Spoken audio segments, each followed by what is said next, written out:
Alors oui, les Hauts-de-France, on le disait, région très dynamique, région avec une impulsion politique. On nous a beaucoup parlé de ça ici, de l'impulsion politique, notamment de Xavier Bertrand, en tant que facilitateur d'implantation d'usines. C'est ça. Et on ne Ça fait pas sert de à ça. propagande, Non, mais d'accord. ça sert à ça, le politique. Exactement. Vous savez, Xavier Bertrand, il a une maxime de dire ce ne sont pas les élus qui créent les emplois, mais ce sont les entreprises. Et nous, notre job élus, c'est justement de créer l'environnement favorable pour accueillir et qu'elles s'y développent et qu'elles trouvent les jeunes formés, etc.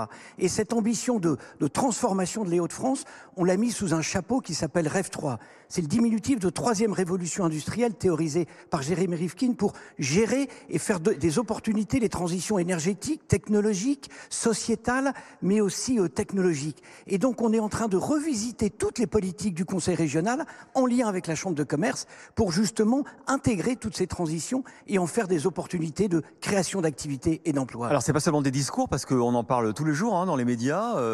Les gigafactories de batteries, on décide d'être dans les Hauts-de-France. C'est dans les Hauts-de-France, ouais. 3 gigafactories. Ouais, mais plus que les gigafactories, c'est de créer tout l'écosystème. On travaille déjà sur le recyclage des batteries, sur l'organisation des sous-traitants. Est-ce que ça veut dire que parfois vous dites non à certains projets parce que ça ne correspond pas au cahier des charges? Ou vous dites oui parce que c'est les emplois first? Alors, très clairement, nous, c'est priorité, c'est création d'activités et d'emplois. C'est vraiment le leitmotiv de Xavier Bertrand. Par contre, oui, il faut que tous ces développements, ils intègrent notre ambition REV 3. Dans nos politiques du Conseil régional, petit à petit, on va mettre de la conditionnalité parce qu'on est convaincu que ça va être des facteurs de compétitivité et d'attractivité. Encore un exemple, la décarbonation. On est tout à l'heure avec le patron d'ArcelorMittal pour les Hauts-de-France.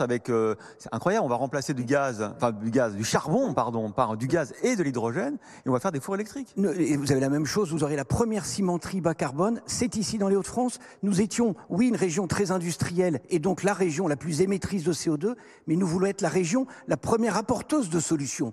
Et ce qui nous fait peut-être avancer plus vite et gagner, c'est ce travailler ensemble, ce collectif qu'on a autour des acteurs du Dunkerquois. C'est comme ça que vous aurez la première zone industrielle bas carbone et ainsi de suite.